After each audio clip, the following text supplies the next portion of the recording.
आप सभी श्रोताओं को हरतालिका तीज की हार्दिक शुभकामनाएं। आज की वीडियो में हम सुनेंगे हरतालिका तीज की वह पावन कथा जिसके सुनने मात्र से जीवन में सौभाग्य, प्रेम और अटूट वैवाहिक सुख का सौभाग्य प्राप्त होता है। आप सभी श्रोताओं से मेरी एक छोटी सी विनती है, इस कथा को अधूरा ना छोड़िएगा। कहते हैं ना, कथा अधूरी रह जाए तो कृपा भी अधूरी ही प्राप्त होती है। तो आइए सब मिलके पूरे मन से, श्रद्धा भाव से इस कथा का श्रवण करते हैं। यह कथा है भगवान शिव और माता पार्वती के मिलन की। भाद्रपद मास के तृतीया तिथि को हरतालिका तीज का व्रत किया जाता है। कहते हैं माता गौरी ने स्वयं तपस्या करके भगवान शिव को पति के रूप में प्राप्त किया था। तभी से यह व्रत स्त्रियां करती आई हैं ताकि उन्हें भी अपने जीवन में अटल सौभाग्य और अपने पति का अखंड साथ मिले। एक बार की बात है, हिमालय पर्वत के घर में माँ पार्वती जी जन्मी थी।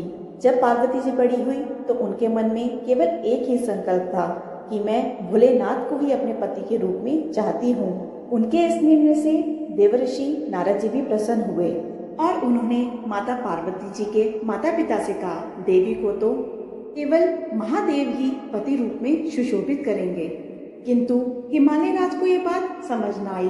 उन्होंने अपनी पुत्री का विवाह भगवान विष्णु से करने का निश्चय कर लिया। किंतु जब पार्वती जी को यह समाचार मिला तो उनका हृदय व्याकुल हो उठा। उन्होंने अपनी सखियों से कहा, मेरा मन तो केवल भोलेनाथ में ही रमता है। मैं उन्हीं को केवल अपने पति रूप में चाहती हूँ। मेरा अगर विवाह किसी और से हुआ तो मेरा ये जीवन व्यर्थ होगा। अपनी सखियों से ये सब कहकर माता पार्वती रोने लगी। सखी ने उनको समझाया, पार्वती तुम निराश ना हो, हम तुम्हें वन में लेकर चलती हैं। वहां तप करके तुम अपने आराध्य को अवश्य पालोगी। यह सुनकर माता पार्वती ने निश्चय किया कि वह गुप्त रूप से वन में जाकर कठोर तपस्या करेंगी। श्रोताओं, वह यही दिन था, भाद्रपद मास की तृतीया तिथि। अपनी सखियों के साथ माता पार्वती गुप्त रूप से घर से निकल पड़ी और घने वन में जाकर उन्होंने रेत से शिवलिंग बनाकर उसकी पूजा आरंभ कर दी। जब माता पार्वती ने घने वन में जाकर अपना तप आरंभ किया तब उनका संकल्प अत्यंत दृढ़ था। वह केवल एक ही भाव से भगवान शिव का स्मरण करती। ना उन्हें सुख सुविधाओं की परवाह थी, ना ही आहार की चिंता। उनका ध्यान केवल अपने आराध्य में ही केंद्रित रहता। धूप, बरसात, सर्दी, गर्मी सब सहती, पर उनकी आराधना में कभी भी कोई कमी नहीं आई। उनकी सखियां भी उनके साथ थी। वह उन्हें संबल देती और इस पावन तपस्या में उनका साथी बनकर उनके उत्साह को बढ़ाती। कहते हैं उस दिन जब माता पार्वती ने रेत से शिवलिंग बनाकर उनका पूजन किया, वहां चारों ओर एक अद्भुत प्रकाश फैल गया। वातावरण में चारों ओर एक सुगंध फैलने लगी।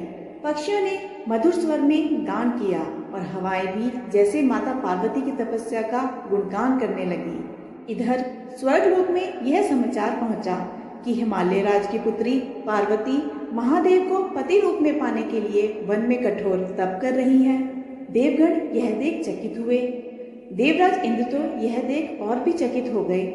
उन्हें भय हुआ कि अगर पार्वती जी की तपस्या सफल हो गई कि भोलेनाथ प्रसन्न होकर संसार के संतुलन को बदल सकते हैं। इसलिए उन्होंने अपने दूतों को भेजा ताकि जाकर वह पार्वती जी की तपस्या भंग करें। श्रोताओं, देवताओं ने तरह तरह के माया जाल रचे। कभी भी सुंदर पुष्पों की वर्षा करने लगे, कभी भी मधुर संगीत बजने लगा, कभी अद्भुत दृश्य सामने आने लगे। लेकिन माता पार्वती का मन अडिग रहा। वह न डगमगाई न विचलित हुई। उनके नेत्र केवल शिवलिंग पर ही टिके रहे और उनके हृदय में केवल भोलेनाथ का स्मरण गूंजता रहा। तभी वहां स्वयं भोलेनाथ प्रकट हुए। उन्होंने माता पार्वती की कठोर साधना और अटूट निश्चय से प्रसन्न होकर उन्हें कहा, हे देवी, तुम्हारा यह तप और तुम्हारा यह अटल संकल्प देखकर मैं अत्यंत प्रसन्न हूँ। तुम जो चाहो वो वरदान मांगो। माता पार्वती हाथ जोड़कर बोली, हे प्रभु, मेरा मन तो केवल आपके चरणों में ही समर्पित है। मैं जन्म जन्मांतर तक आपको ही अपने पति के रूप में चाहती हूँ। भगवान शिव मुस्कुराए और बोले, देवी, आज से तुम मेरी अर्धांगिनी हो। तुम्हारे ही तप से यह तीज व्रत सदा सदा के लिए पुण्यकारी और कल्याणकारी बन गया। जो भी स्त्री इस व्रत को सच्चे मन से करेगी उसे अखंड सौभाग्य और पति का अटल प्रेम अवश्य मिलेगा। उसी दिन से ही यह हरतालिका तीज का व्रत आरंभ हुआ और आज तक सभी बहनें बड़े ही प्रेम और श्रद्धा पूर्वक इस व्रत को करती आ रही हैं। तो सखियों, भगवान शिव से वरदान को पाकर माता पार्वती का हृदय जैसे आनंद से भर उठा। उनका तप सफल हो गया था और उनके जीवन का सबसे बड़ा उद्देश्य पूर्ण हो गया था। उनकी आंखों से अश्रुधारा बहने लगी, पर वह अश्रु दुख के नहीं बल्कि परम सुख और कृतज्ञता के थे। सखियां भी यह दृश्य देखकर अभिभूत हो गई और उन्होंने प्रसन्नता के गीत गाने आरंभ कर दिए। जैसे ही इस समाचार की आभा पूरे वन में फैली, उस वन का प्रत्येक वृक्ष, प्रत्येक पत्ता इस पवित्र क्षण का साक्षी बन गया। श्रोताओं कहते हैं उस समय वन के पुष्पों ने स्वयं झटकर भगवान शिव और माता पार्वती पर पुष्प वृष्टि करी थी। वातावरण इतना दिव्य था कि मानो देवगण भी स्वयं पृथ्वी पर आकर इस मिलन का स्वागत करने उतरे हों। इधर जब हिमालय राज यह जान पाए कि उनकी पुत्री वन में जाकर गुप्त रूप से तप कर रही है तो उनका हृदय व्याकुल हो उठा। वह उनकी सखियों से ये समाचार पाकर तुरंत ही वन में पहुंचे। उन्होंने देखा पार्वती जी धूल और तपस्या की कठोरता से कृशिकाय हो चुकी थी, परंतु उनके चेहरे पर एक अनुपम तेज झलक रहा था। हिमालय राज की आंखें भर आई और उन्होंने अपनी पुत्री को हृदय से लगा लिया। तभी वहां देवर्षि नारद जी प्रकट हुए। उन्होंने हिमालय राज से कहा, हे राजन, देवी पार्वती का यह तप संसार के लिए उदाहरण है। यह व्रत अब सदा सर्वदा के लिए कल्याणकारी बन गया है। आपकी पुत्री ने अपने अटूट संकल्प से स्वयं महादेव को प्रसन्न किया है। यह सुनकर हिमालय राज भी भाव विभोर हो गए और उन्होंने अपनी पुत्री के इस संकल्प को स्वीकार कर लिया।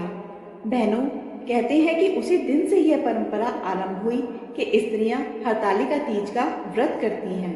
वह निर्जल रहकर दिन भर माता गौरी और भगवान शिव का पूजन करती हैं, रात भर जागरण और कथा सुनती हैं, भोर होते ही अपनी पति की लंबी आयु और अखंड सौभाग्य का आशीर्वाद मांगती हैं।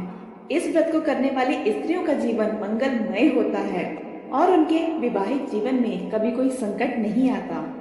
माता पार्वती ने स्वयं कहा था, जो भी स्त्री इस तीज व्रत को पूरे श्रद्धा भाव से करेगी उसको वही कृपा प्राप्त होगी जो मुझे प्राप्त हुई है।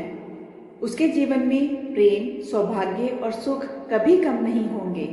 बहनों, यही कारण है कि आज भी हम हरतालिका तीज के व्रत को बड़ी श्रद्धा और उत्साह के साथ मनाते हैं। सखियां मिलकर गीत गाती हैं, झूले झूलती हैं, लेकिन इसके पीछे यह दिव्य कथा छिपी हुई है जो हमें सिखाती है कि सच्चे मन से की गई तपस्या और प्रेम में कैसी अद्भुत शक्ति होती है। तो बहनों, जब भगवान शिव और माता पार्वती का दिव्य मिलन हुआ तब यह केवल एक साधारण विवाह या संयोग नहीं था, बल्कि यह समस्त सृष्टि के लिए एक महान संदेश बन गया। इस कथा ने यह प्रमाणित कर दिया, अगर नारी यह संकल्प ले ले तो उसका अडिग प्रेम और तपस्या स्वयं देवों को भी विवश कर देते हैं। माता पार्वती ने ना तो सुख सुविधाओं की चिंता की और ना ही शरीर की पीड़ा की परवाह की। वह केवल अपने अटल संकल्प पर डटी रही। उनके इस उदाहरण ने हम सब स्त्रियों के लिए यह सीख छोड़ दी कि परिस्थिति कितनी भी कठिन क्यों ना हो, मन अगर सच्चाई और श्रद्धा से भरा हो तो कोई भी इच्छा अधूरी नहीं रह सकती।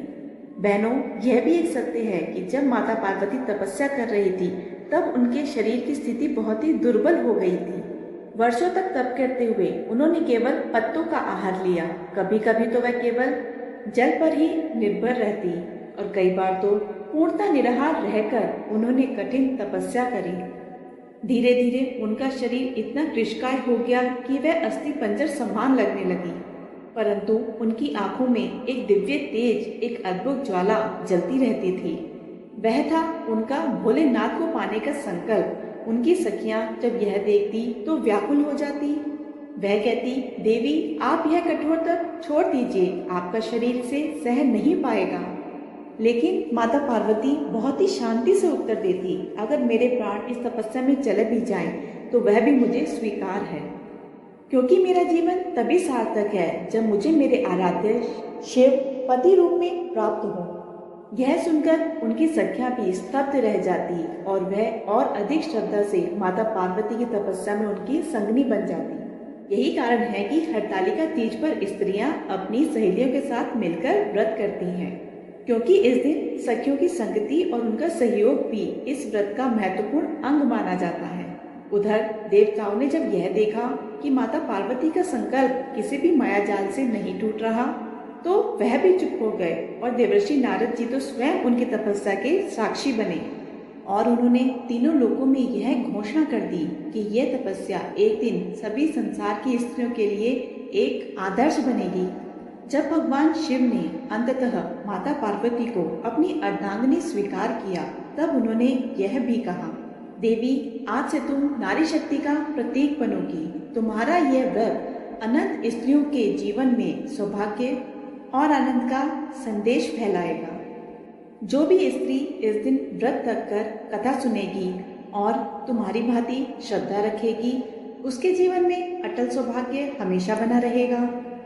और तभी से यह परंपरा सदियों से चलती आ रही है।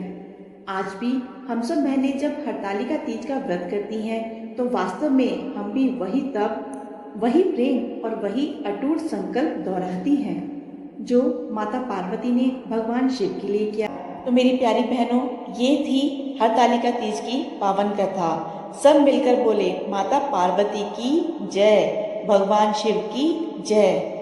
हे माता, इस कथा को सुनने वाले, कहने वाले और हुंकारा भरने वाले सभी बहनों को अखंड सुहाग देना, उनके स्वामी का अटल प्रेम देना, जीवन में सुख शांति देना।